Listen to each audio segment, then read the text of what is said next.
योगी जी का सीएम बनना थोड़ा सा मुश्किल लग रहा है। ऐसा नहीं है कि भारतीय जनता पार्टी की वजह से, समस्या क्या है कि भारतीय जनता पार्टी के अंदर फूट है।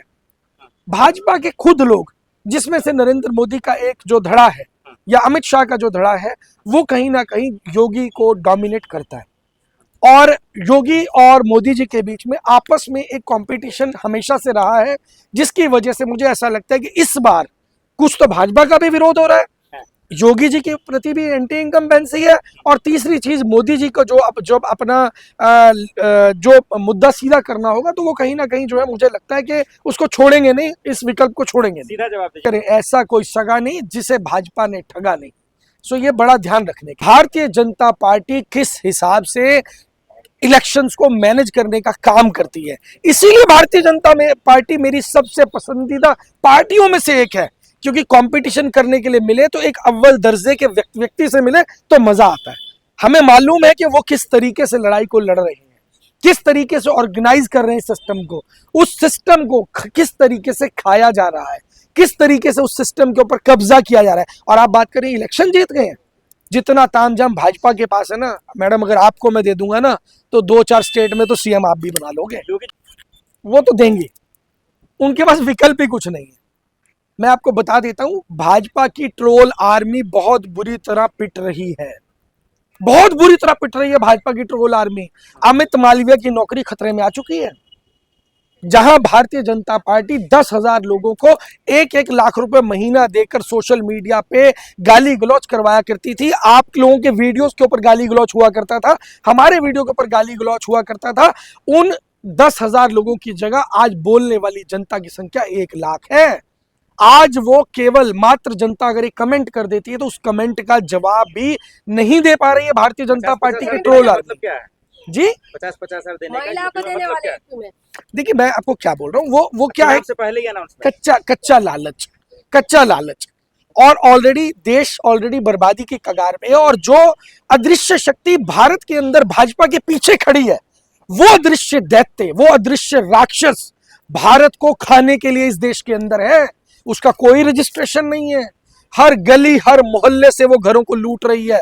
आपकी गली के अंदर भी कोई ना कोई ऐसा दैत्य रहता होगा जो आपके पड़ोस के अंदर डकैती मारने का काम करता होगा, आपके घर पे आता होगा मीठा बनकर, बहुत मीठा बन के चाय पिएगा, लेकिन आपकी सूचना जाकर के ऊपर विभाग में। क्या बकवास कर रहे हैं सर, महिला सशक्तिकरण के लिए दे रहे हैं वो 50। महिला सशक्तिकरण की बात नहीं है, यूपी तरक्की के लिए दे रहे हैं वो। जैसे कहा जाता था ना, भाई बेटी बचाओ बेटी पढ़ाओ, बेटियों के स्कूल देखिए ना बंद हो चुके हैं, बेटियों के लिए वॉशरूम जाने की व्यवस्था नहीं बची है, बेटियों को पढ़ने की व्यवस्था नहीं बची है। इनको वो रोती हुई बेटियां नहीं दिखेंगी जो स्कूल के बाहर खड़ी हैं कि हमारा स्कूल बंद किया जा रहा है। इसी तरीके से ये महिलाओं को बचाएंगे, और जब जिसको बचाने की बात करें ना, समझ लेना वो इनके निशाने पे आ चुका है।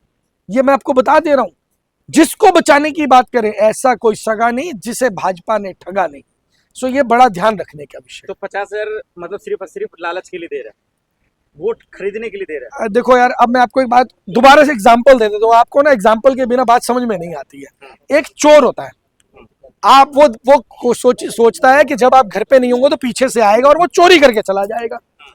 एक डकैत होता है, वो उसको कोई फर्क नहीं पड़ता आप घर पे हैं या नहीं है, वो बंदूक की नोक पे आपसे सब कुछ लूट के लेके चला जाएगा। और तीसरा होता है ठग। ठग वो होता है जो आपका अपना बन के आता है, आपका सगा बन के आता है। जब वो आपको लूट कर चला जाएगा तब आप कहेंगे ओहो ये तो हम लुट गए, हम बर्बाद। लेकिन महिलाओं ने तो मध्य प्रदेश, महाराष्ट्र, दिल्ली में जिता दिया है ना। देखिए, जिता दिया है या जीता गया है, ये बात आप मुझसे ना पूछे कि जिता दिया है, क्योंकि मैंने खुद वाराणसी से नॉमिनेशन कंटेस्ट किया था, नॉमिनेशन फॉर्म फिल किया था। मुझे मालूम है भारतीय जनता पार्टी किस हिसाब से इलेक्शंस को मैनेज करने का काम करती है, इसीलिए भारतीय जनता पार्टी मेरी सबसे पसंदीदा पार्टियों में से एक है, क्योंकि कंपटीशन करने के लिए मिले तो एक अव्वल दर्जे के व्यक्ति से मिले तो मजा आता है। हमें मालूम है कि वो किस तरीके से लड़ाई को लड़ रहे हैं, किस तरीके से ऑर्गेनाइज कर रहे हैं सिस्टम को, उस सिस्टम को किस तरीके से खाया जा रहा है, किस तरीके से उस सिस्टम के ऊपर कब्जा किया जा रहा है। और आप बात करें इलेक्शन जीत गए हैं, जितना तामझाम भाजपा के पास है ना मैडम, अगर आपको मैं दे दूंगा ना तो 2-4 स्टेट में तो सीएम आप भी बना लोगे। योगी जी दोबारा सीएम बनेंगे कि नहीं? योगी जी का सीएम बनना थोड़ा सा मुश्किल लग रहा है। ऐसा नहीं है कि भारतीय जनता पार्टी की वजह से, समस्या क्या है कि भारतीय जनता पार्टी के अंदर फूट है। भाजपा के खुद लोग, जिसमें से नरेंद्र मोदी का एक जो धड़ा है या अमित शाह का जो धड़ा है, वो कहीं ना कहीं योगी को डोमिनेट करता है। और योगी और मोदी जी के बीच में आपस में एक कंपटीशन हमेशा से रहा है, जिसकी वजह से मुझे ऐसा लगता है कि इस बार कुछ तो भाजपा का भी विरोध हो रहा है, योगी जी के प्रति भी एंटी इनकम्बेंसी है, और तीसरी चीज मोदी जी को जो अपना जो मुद्दा सीधा करना होगा, तो वो कहीं ना कहीं जो है मुझे लगता है कि उसको छोड़ेंगे नहीं, इस विकल्प को छोड़ेंगे नहीं। सीधा जवाब दीजिए, योगी जी सीएम बनेंगे या नहीं? बहुत कठिन है, मुश्किल है, नहीं बनेंगे। बहुत मुश्किल है। अखिलेश जी 40,000 का भी अनाउंसमेंट कर दिया, वो भी कहा पीछे है। देखिए, जनता को ना इस बार 40,000 या 50,000 से फर्क कम पड़ेगा, कम पड़ने वाला है, ऐसा मुझे लगता है। ये मेरी निजी राय है। लेकिन फर्क कम क्यों पड़ने वाला है?